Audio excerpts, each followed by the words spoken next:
Now, if you believe that pink unicorns are going to stampede up Pennsylvania Avenue and take over the White House, there is a YouTube channel for you.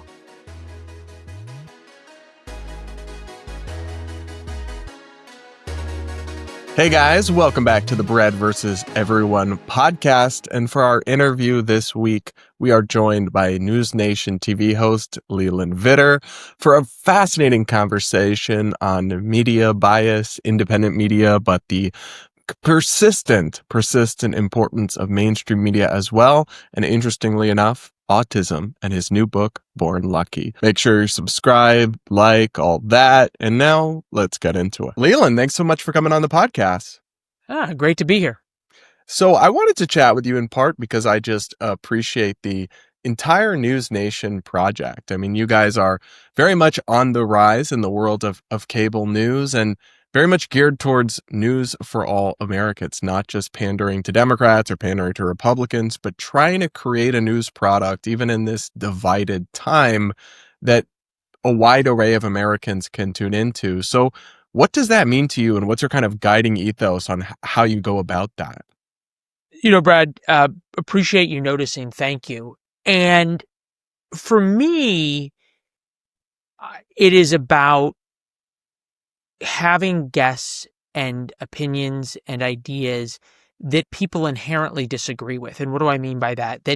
And I only speak for my show because it's the one with my name on it, but I do it every night. And, at 9 p.m. every night, I know what my competitors are going to do, right? I know that Sean Hannity is going to have a monologue in which he is going to say that, Donald Trump is doing 4D underwater chess. And then somebody's going to come on and go, no, Sean, you don't understand. It is 5D underwater chess. So Kaylin Collins is going to come on at 9 p.m. and raise an eyebrow and ask some kind of snarky fact check question. And either Psaki or Maddow is going to come on and do a monologue about how fascism is upon us, the republic is near its end, and tomorrow at noon may be the last day we have a democracy. And then a guest is going to come on and go, oh, no. You don't understand. The democracy may already be over at this hour. Okay. So that, and you laugh, but it's true, right?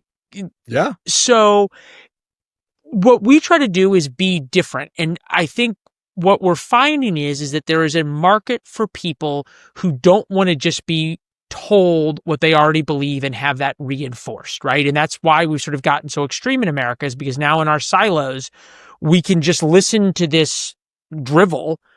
And it then is entertaining drivel, but it's kind of like, it's a drug, it's sugar, it's fentanyl, it's whatever you want to compare it to, that you need more and more of it. You need more and more outrage. You need to be more and more angry in order to get that high that people get from watching Fox or MSNBC all day. And I get it, because when I worked at Fox News, people used to say, I watch Fox News all day. And I'm thinking to myself, oh boy. Like, that is really not good for you. Oh, and it's not good to watch MSNBC all day. What's different about NewsNation and why we've had success is because, yes, I will do a monologue. I will be completely transparent about how I feel about an issue. And then I will have somebody on who disagrees with me. And therefore, our viewers, by definition, are going to have their own views challenged. And what's different for us is that it's always an adversarial interview. I mean, it's very rare that somebody comes on and goes, oh boy, Leland, you are so smart. That's just great. Let me tell you why you're right. And that's intentional. I mean, it's not I'm the only person who's sort of has one side or another to an issue, but it's because our viewers demand every side be questioned aggressively. And I think that is what has made NewsNation different. It's why we're successful.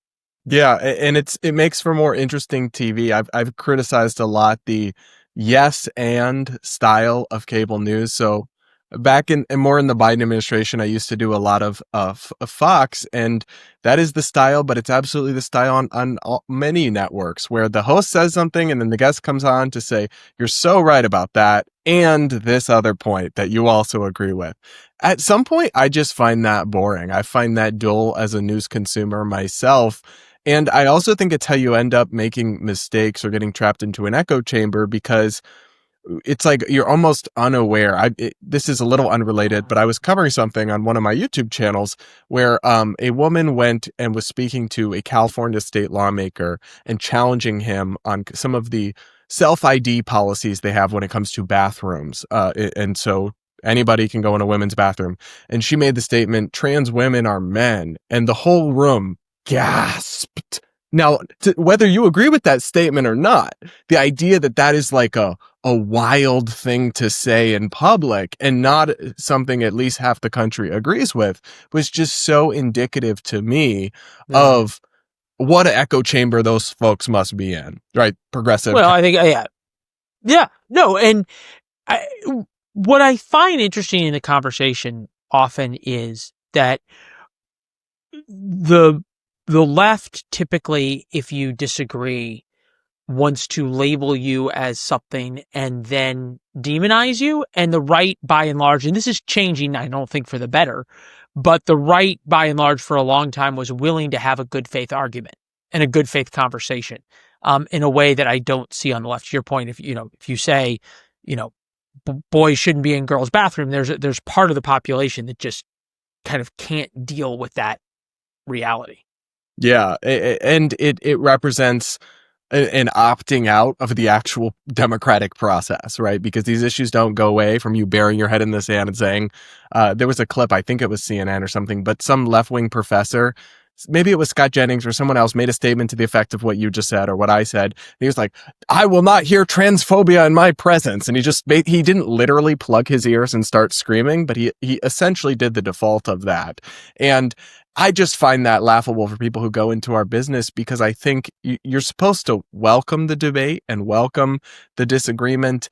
And I think it keeps you sharp. But then the question is also, how do you handle that? Because I've seen you have guests from all across the spectrum, right? Far left, you've got your Mehdi Hassans, you've got right-wing people from the online world, from the media world. But how do you keep a debate on topic without people hijacking your show to bring up their pet issue or just changing the subject or not addressing the actual story? That's one thing people do that's maddening. And then how do you keep it from descending into like political Jerry Springer, the way you see on some debate shows? Well, a lot of hard work every day, good bookings, understanding the content really well, anticipating where the off ramps to Jerry Springer are, trying to preempt the hijack. And I think, our viewers want smart conversation. They want to feel smarter watching. And I think what's interesting, about what's happened with NewsNation is that when I left Fox, and I was starting NewsNation and I was trying to book people for my show, there were a number of people I'd say, I think I had a 7 p.m. or 8 p.m. time slot. I can't remember. And there are people who'd be like, oh, wow, like I didn't realize Tucker's off tonight. And once they had been agreed to come on, and then I was like, oh, no, I'm not with Fox anymore. I'm with NewsNation. They're like, what's NewsNation? And these are people who are like members of Congress and should know the media landscape, but that's how new we were. And you'd meet people, or people would recognize me and go, are you still with Fox? We haven't seen you for a while. Why'd you leave? On and on and on. Where are you now? NewsNation. What's that? And now, 4 years later, I've got people pretty routinely, and especially, when I'm back home in Michigan or Missouri, when I'm out visiting my wife's family in Idaho, down in Florida, through the Midwest a lot, I have people coming up to me and go like, I recognize you from NewsNation. And I love what you're doing. I love that you guys are in the middle and giving back to me what we think we're doing. And that to me is the real mark of success, that what we're doing, people are understanding. Yeah, no, that makes a lot of sense. And I think there's a lot of demand for something different, but then the risk is that people will tune out, or that they will tune into, and I'm more in this category, like independent online media, but I have a more fact-based, a more somewhat centrist approach than a lot of the people. But what do you make of the exodus? And it's not, obviously, mainstream media plays an important role still, and television news, newspapers, still a big role, but a lot of people have switched to getting their news exclusively from YouTubers or podcasters, which I would not recommend, even as one of those Yeah. people. Why do you think that happened? How did the news business lose the trust of everyday people so they even made that switch? Well, losing trust is very easy, right? And it happens slowly, which it did, and then very quickly, mostly through COVID, because people, I think the first Trump administration had something to do with it, and then I think it got really exacerbated with COVID because people sort of instinctively understood that they were being played and taken for fools and gaslit, that sort of obvious things that we all knew we were being told weren't true, and not only are they not true, but you can't say them. That said, just follow the money, right? In the very beginning of media, you had one broadsheet newspaper, note the word broad, and 3 broadcast television networks in each town. Note the word broad. In order to make money, they had to appeal to the broadest possible audience. That meant effectively being in the middle of the bell-shaped curve of American politics. Now, as there was more money in American media, and as American media sort of centralized in New York and DC, the Acela Corridor, whatever you want to call it, it became more and more liberal and left the Midwest sensibilities behind. Through the 80s, through the 90s, Fox comes along, CNN is there, MSNBC's there, but still, you've got very, relatively speaking, broad swaths of the population you have to appeal to. Now, if you believe that pink unicorns are going to stampede up Pennsylvania Avenue and take over the White House, there is a YouTube channel for you. And that YouTube producer no longer needs multi-million-dollar studios and uplinks and a team of reporters around the country or around the world and tens of millions of dollars of equipment and hundreds of millions of dollars or $100 million worth of salaries every year to put on their YouTube show. It's a guy in a basement with a couple of a camera, a couple of lights, and a picture of a pink unicorn behind him. And now suddenly he can monetize that. So therefore, the market has driven this, and I think it's you want to know why something's happening in politics, follow the money, and to a certain extent that's true in media as well. I guess so. My perspective coming out at this is I graduated college in 2019 and went to work in conservative media. So I worked at the Washington Examiner, and at that time, I remember I had a memorable moment with my boss because I'm somebody who's very online, very plugged into Gen Z. I cover internet trends and controversies. And I said, he told me, Will, we should be writing about what's on cable news. And I said, okay, of course. But what about what's on Reddit? Right. And he looked at me and he said, I'll never forget this. What's Reddit? And of course, in my generation, it's the homepage of the internet, right? It tells you the number one thing everybody's talking about online. And so there was a time where I saw the rise of online independent media, and I was extremely bullish on it, right? I thought it was going to be great. Fierce truth tellers with no partisan loyalty would grow and build an audience and do their own thing. And now, I mean, from the rise of the evil, the Nick Fuentes is, to the crazy, to the un-American left-wing Hassan Piker types, the single loudest and biggest voices are none of those things, right? They're conspiratorial, they're not based in fact, they're hyper tribalist. Why is that what we got from this independent media? Not to say there's not good stuff. Of course there is as well. But at least the biggest voices seem to be fulfilling the opposite of the promise of independent media. Why do you think that is? Well, I will say journalists make lousy media critics.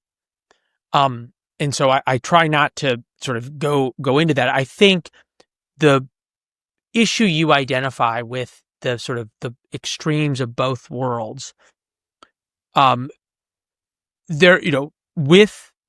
the broadcasters, there was an Overton window, right? An acceptable area in order to appeal to a broad part of the population you had to live in. And because the people who ran these networks cared about what people thought of them, and on and on and on.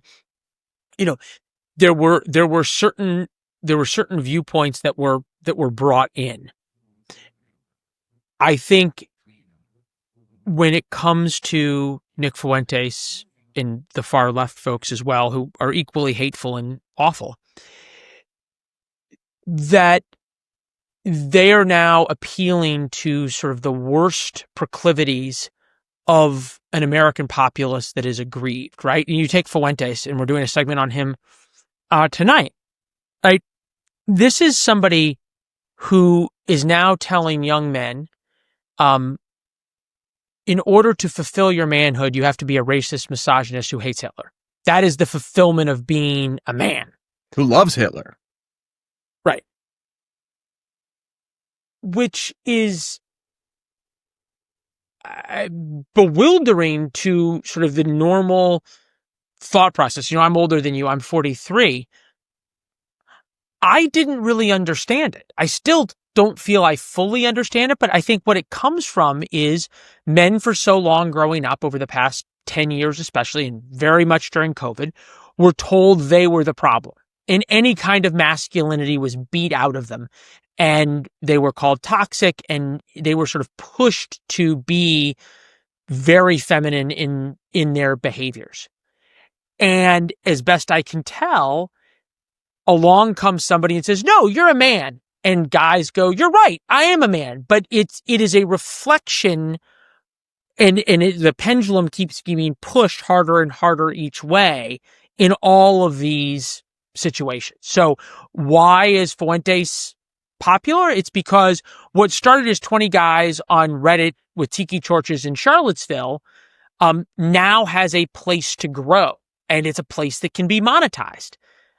Before, if you thought this kind of stuff, you had to, send $9.99 away plus shipping and handling for some kind of, newsletter that came out once every 6 weeks from a P.O. box in Wilsford, Ohio. No offense if there's actually a Wilsford, Ohio. But now I can just click on YouTube. And also, if I click on it once, I'm going to be fed an increasing stream of it, right? Yeah, you will. And it's interesting because I think what you just identified is true. And this is a similar phenomenon we saw with Andrew Tate a year or two ago. Why is this brass, obnoxious dude on the rise? I think it's because you told men being men is bad. And that at some point they were like, well, all right, if we're bad regardless, let's actually be bad. If you're going to tell me I'm bad, yeah. The other thing is I think we're and I warned about this for years, honestly. We are living with the results of a boy who cried wolf media and culture, where so many things were called racist or sexist or homophobic or hateful that were actually just totally innocuous. Rest in peace, Aunt Jemima, right? Or they were totally legitimate opinions and perspectives. And so I think the power of those words, because actual racism is evil, right? Actual sexism or hatred of women is evil. But the power of those words was really watered down. And I think what we're living through with some young people is kind of an edgelordism where they were so sick of everything being called racist, they're just not fazed by this guy who's just joking. Well, I don't think Nick Fuentes is just joking. No, I did that in scare quotes. They'll rationalize it that way. Yeah. I think the other part of this, and we can't underestimate this, and this is something I've done a lot of reporting on, so I feel relatively on firm ground talking about it, is Donald Trump won by taking those people in 2016 who had been called racist, bigoted, misogynistic, homophobic, who also wore a hard hat and went down into a coal mine every day.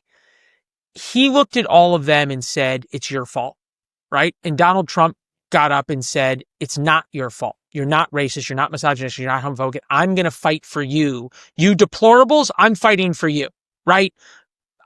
You trash, I'm going to wear an orange trash vest and go to McDonald's. He captured that grievance. And America has never really been a grievance culture. We are quickly becoming one on the left and right. Same thing, Fuentes is basically saying to young men, you want to oogle hot girls? That's what a man should do, right? men should stand up for their women. Men should tell, and by the way, I'm standing up for you, right? You young men are aggrieved. It's not your fault. And I'm here to fight for you. And that's a very powerful message to people who feel aggrieved. It's no different than Zorhan Mandami, who looks at a bunch of, 23-year-olds who have a comparative literature degree and think they should be able to afford rent in Manhattan and says, you know what? It's not your fault you can't afford rent. It's the landlord's fault. I'm going to fight for you. And by the way, it's kind of the Jews' fault too. Which by the way, tale as old as time. Now the left and the right, same thing. It's, some will outright say it, others will kind of say it, but it's really the Jews' fault. And that is the grievance culture we live in. Yeah, I think it certainly is. But the question is, because it's easy when you're telling people it's not your fault and the solution is just destroy the billionaires or destroy the landlords or, ban women from voting or whatever the opposite extreme of that is. These are the things that are rising to the top, including the virulent anti-Semitism, which I am seeing and is really horrifying. But the question is, how does the person who who doesn't have the easy scapegoat, how does that message get out there and compete with that? Or how does the truth compete with the conspiracies? Yeah, I still believe in America. I still believe America is the greatest force for good in the world. I think most Americans are good people. I think the best disinfectant is sunlight, both on the left and on the right, that these people need to be exposed and focused on and face the harsh light and not be allowed to sort of exist on the fringes of the world. And I think, in the same way, I really tried to after October 7th, and I, Lord knows, got extraordinarily criticized and worse for it. I took a very strong stand that when you're chanting from the river to the sea, you're chanting about killing Jews. And I said that over and over and over again. And everyone says, no, these are just college kids who care about, starving Palestinians. And I said, I've been there. That's not what the situation is.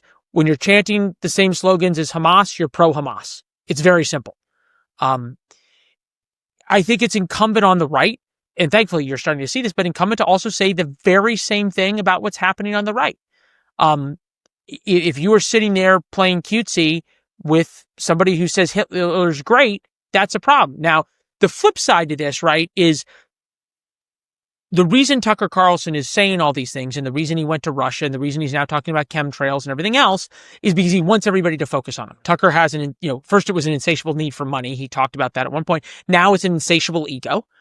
And therefore, every 3 months, he says something that's super outrageous or does something super outrageous. Not stupid. He knew that by playing cutesy with Nick Fuentes, the world would talk about him suddenly. And he needs that attention.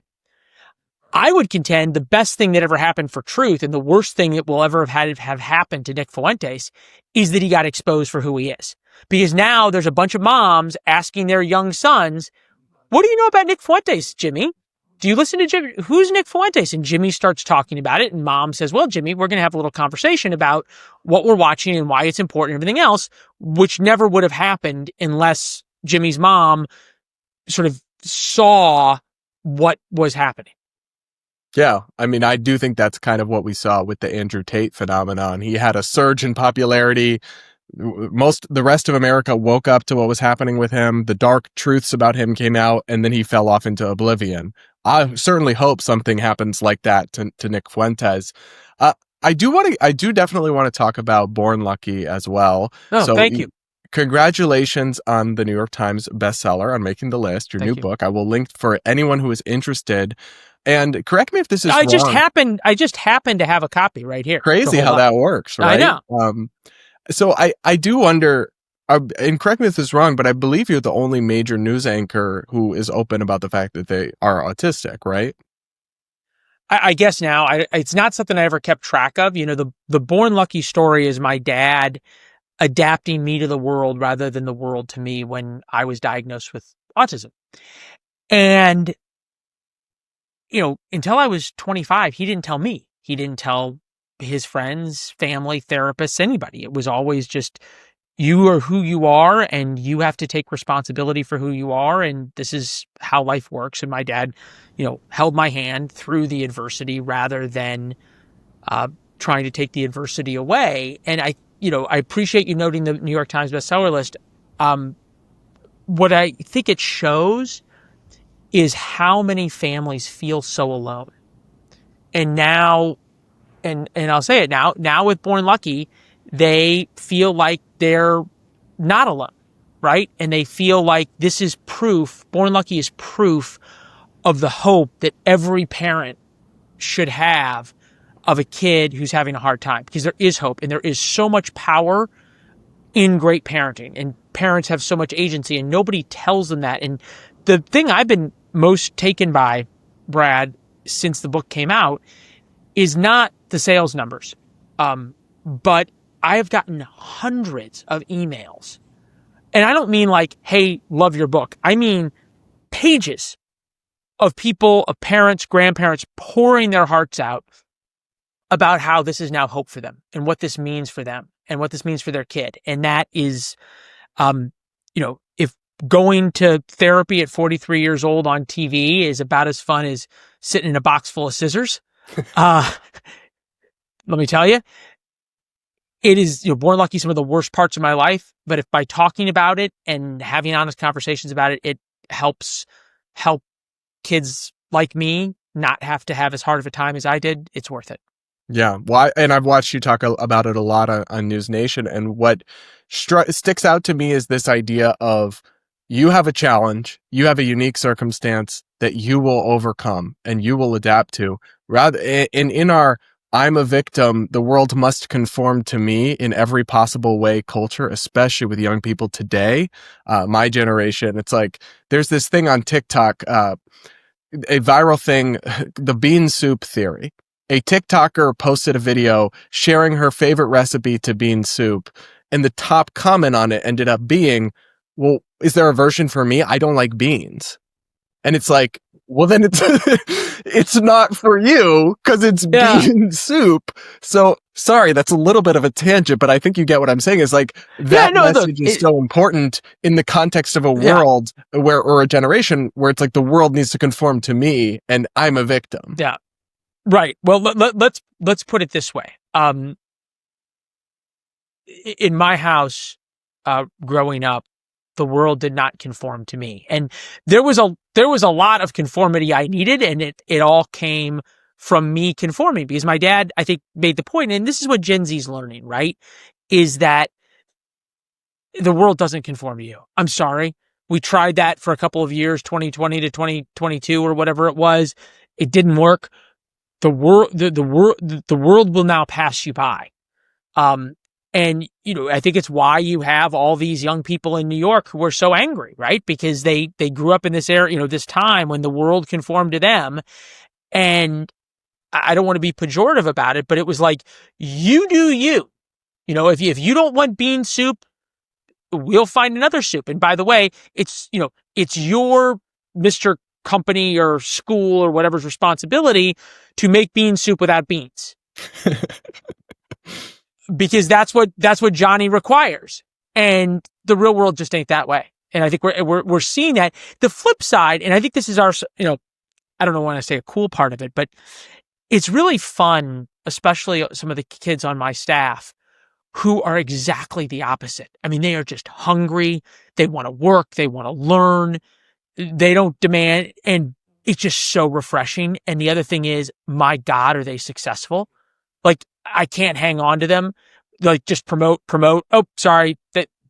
Because they are so successful, because the rest of the competition now is so much less. I mean, there's, relatively speaking, if you show up on time, you leave on time, you don't ask for anything special, you are now like 90% of the way there. Yeah, I mean, that's a little bleak, but I do definitely hear what you're saying. It's there's a portion of the generation that's not going along with it and is doing the opposite. But anyway, guys, check out the book. I will link to it in the description and the show notes. And Leland, it's been great having you on the podcast. Thanks so much for taking the time. Thanks, Brad. Appreciate you.